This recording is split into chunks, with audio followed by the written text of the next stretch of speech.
Thank you for joining me.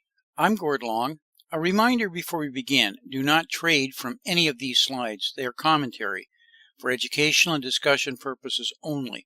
Always consult a professional financial advisor before making any investment decisions. We are entering what may turn out to be one of the most significant earnings seasons in years. Expectations and sentiment are as low as we've seen them in recent memory. Markets are down in a major way globally, yet earnings have not come down. In fact, they've actually risen in many areas and regions. So what gives? Let's delve into the details to see if we can better prepare ourselves for what may unfold in the upcoming Q2 2022 earnings season. As such, I would like to cover the subjects listed here. Let's start with the fact that earnings matter. However, it is about how expectations regarding those earnings are set and how they can be misaligned, which can give rise to markets suddenly reacting to falsely interpreted expectations. There's a strong possibility that is what may occur in this earnings season. As I just said, earnings matter. Earnings are the main driver of long-term returns. The correlation is indisputable between the S&P 500 and the earnings per share change. Consider an example of the problem we often experience. At the start of 2008, analysts predicted that the S&P 500 earnings would increase by 15%, and it ended up falling 72%. How could they be off so far? Well, the analysts actually seldom get it right. Analysts are often off the mark dramatically. When top-down estimates meet bottom-up expectations, they are forced to reset, and there is often fireworks. I increasingly suspect we may be entering just such a period.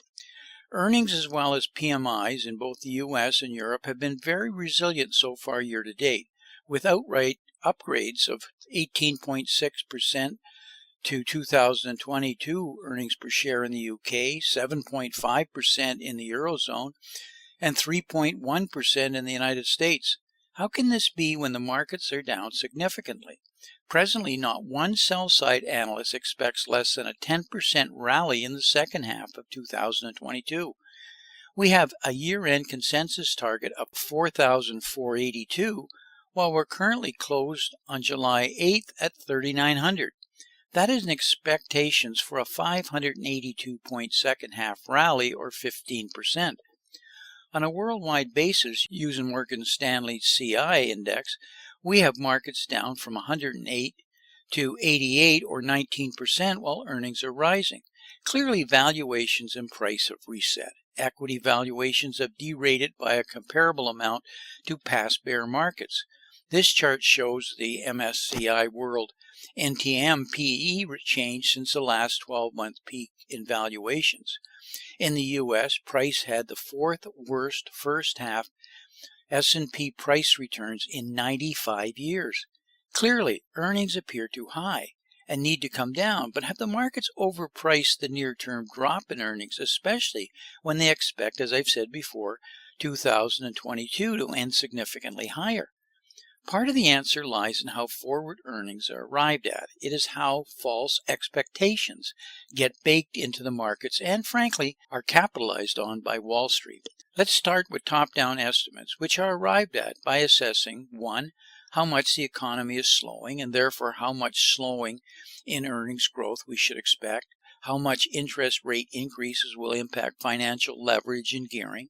Interest rates have proven highly important in projecting the FANG valuations, which tend to take the overall market with it due to their market capitalization weighting. 3. How the inflation rate will impact forward discount earnings, since valuations are dependent on forward discounted earnings. 4.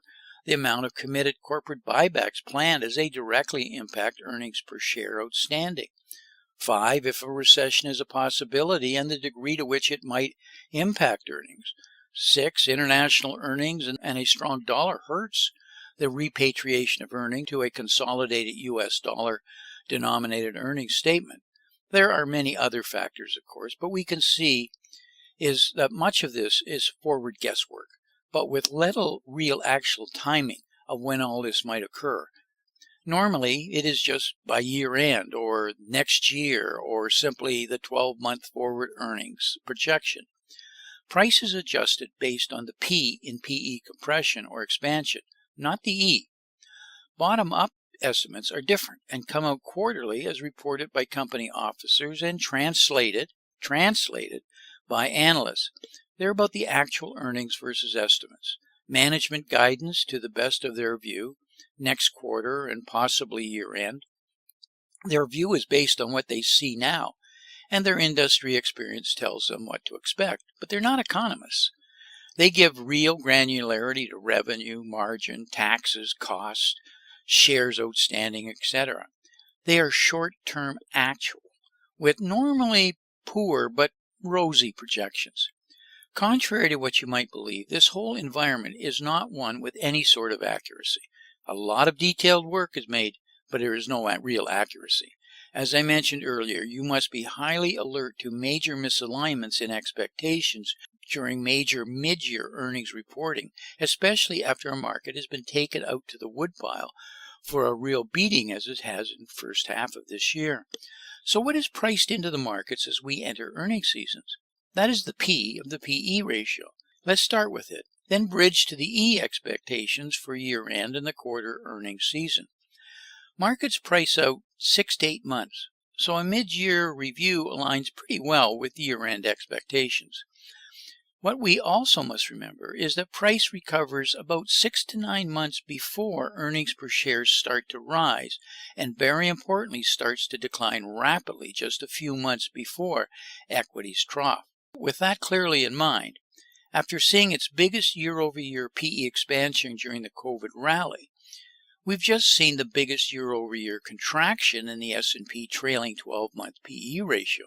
I said trailing 12-month PE ratio, not forward PE ratio. On a worldwide basis, I personally like to use the 10-year real swap rate versus the MSCI World PE. Real 10-year swap rate still has upside, but PEs have adjusted a lot. If we consider that PEs have fallen from 21 to a current level of approximately 15, we have a drop of approximately 6. This is a 28.5% decline. That is 60 divided by 21 in price without any matching decline in earnings and actually a rise in year-end earnings projections. So should year-end earnings now be expected to drop by 28.5%? How much should this quarter's earnings be expected to fall? But they're not. They're supposed to rise. The S&P 500 is also in a bear market, but the market is basically not cut, as I've said, earnings per share for this quarter. Also, the S&P 500 is not appropriately pricing in the risk of a recession. The medium contraction in forward earnings per share is about 5%, but during recessions is 14 to 15%, with a maximum price down often in the area of about 34% to 35%. When we compare to important drawdown events besides recession averages, we see much larger drawdowns. The current peak to trough drawdown is already larger than in some past recessionary episodes. This chart shows the S&P peak to trough drawdowns of over 15% since 1950. Red bars indicate overlaps with recessions. Let's see if we avoid one, enter a mild one, or actually end up a hard landing into a depression. The bottom line is we are presently only pricing in a mild recession. We are entering a much more dangerous and more protracted recession due to the impact of stagflation pressures. Short-term equities and cyclicals will likely struggle into earnings estimates until earnings estimates resettle and estimates are reset lower. Lower PEs actually are reflecting much tighter financial conditions. That's why they're lower. This may cushion the impact of further rise in real rates and improve long-term return prospects for problematic EU equities, as an example. Earnings per share risk is high. So while a mild recession seems priced in, equities and cyclicals may struggle to form a bottom until estimates are reset lower. We're entering earnings season, so what can we expect to be the outcome from actual results, the forward guidance, and changes in PE contraction? We have long held we are heading to an S&P 500 of around 3270 as the U.S. midterm election approaches. Based on top-down PE basis, 2022 earnings could approach at a theoretical basis of maybe 190, but actually will never be reported as such. just a mathematical number. We can expect 10% more downside from here by year end. This factors in with a post-midterm election rally. Into 2023, we could see 20% downside from current levels, taking PEs to 15, and then potentially to 50% downside before a firm bottom is established. The most graphical way of envisaging how all these outlooks will unfold is with a couple of Matasi longer-term charts. This particular chart we have been using for quite a few years now, and long-term subscribers are no doubt familiar with. The smaller red dotted parabolic line held very accurately as we approached the recent market highs in the S&P 500. Since then, we have fallen in a complex corrective, what the Elliott wave refers to as a WXY pattern, with a target of our 3270 prior to the U.S. midterm elections. That low is marked by a heavier dotted red parabolic curve. The solid red parabolic curve fits the lows which occurred with the COVID-19 and ends together with the heavy dashed red parabolic curve at approximately 4,800, or a double top, in late 2024, around the time of the next U.S. presidential election. And we didn't draw it because of that. This is strictly our analytic calculations. Note the dotted black line connecting highs going back to 2018 and slicing through the current yellow range block. We expect a near-term underside test of this resistance level in the near term. We'll come back to that in a moment. This chart of the S&P 500 highlights critical long-term controlling channels in red and black. You can see that the major rally we've experienced since the COVID lows broke through the black post-Great Financial Crisis trend channels and was stopped by the upper side of the long-term red channel. The current correction, which we expect, as we've said, to end with 3270 approximately, should end with a touch of the dotted red trend line and the bottom of the black post-Great Financial Crisis channel. We then expect a counter rally back towards the prior highs, may approximate a double top at 4,800. But due to a complete capitulation of the central banks and the resumption of quantitative easings on what we'll refer to as being on steroids, that is what we expect. Overlaid on this chart is the Fed funds rate and how much at each time we've touched the descending red dotted line, a major crisis occurred, which forced a reversal in central bank direction and a coordinated response in increasing easy money, liquidity, and the dramatic expansion of central bank balance sheets. That will occur again. We expect these efforts to eventually fail miserably, and a major drop in markets to then occur, taking us down to the lower side of the long-term red channel. This is the 50% level that market prognosticators like Nouriel Roubini and Dr. Michael Burry, the star of The Big Short, are currently projecting, though I might add with no time frames given. That approximates the S&P 500 at 2410. When we place our technical targets in the context of duration of historical bear markets, they align fairly well with price and duration. They also tie in with potential drops in the well-followed Buffett indicator, as well as potential support levels of CAPE, which uses a 10-year average of S&P 500 reported earnings per share. At this stage, they are reliable boundary conditions for the various legs of our expected ongoing drawdowns.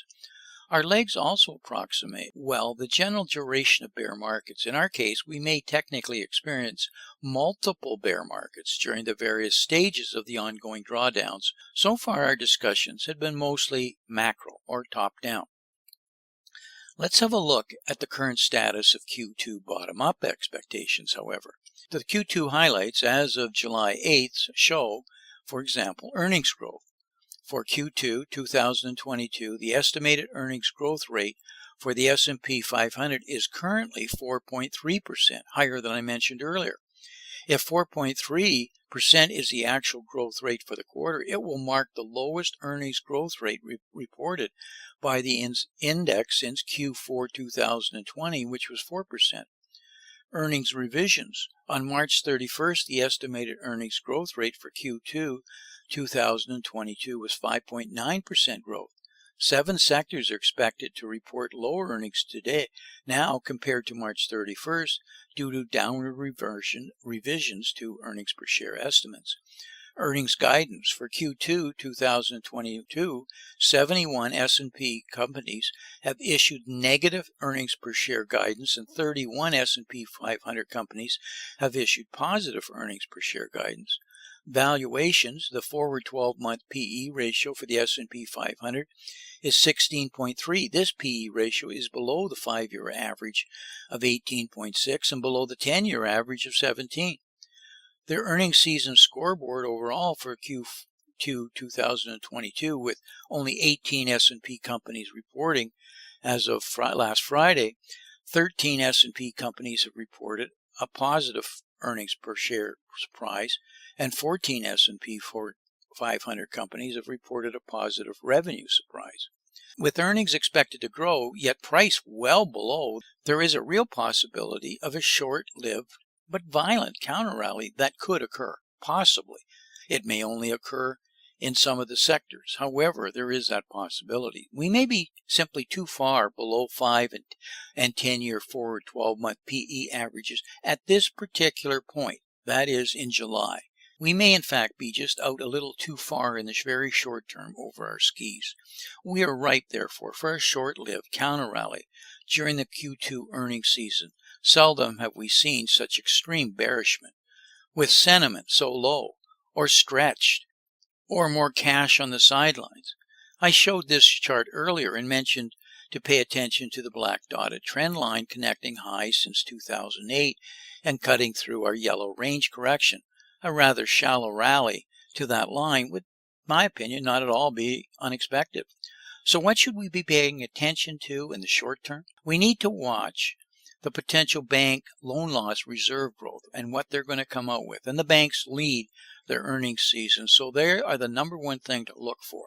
They'll tell you really the rate of the decline that's going to occur, because there's no doubt as things start to worsen, their potential bank loan loss reserves will grow. Foreign earnings repatriation is also a big issue because the dollar strength has been so large and is damaging all of the companies that have to repatriate large foreign earnings back into their U.S. balance sheets. We need to watch sector strength and weakness and break it down so we understand what is really going on in the market. We also need to really watch the commodity weakness and, as I've said, violent counter rallies. Price recovers about 6 to 9 months before earnings per share start to rise and starts to decline rapidly just a few months before equities trough normally.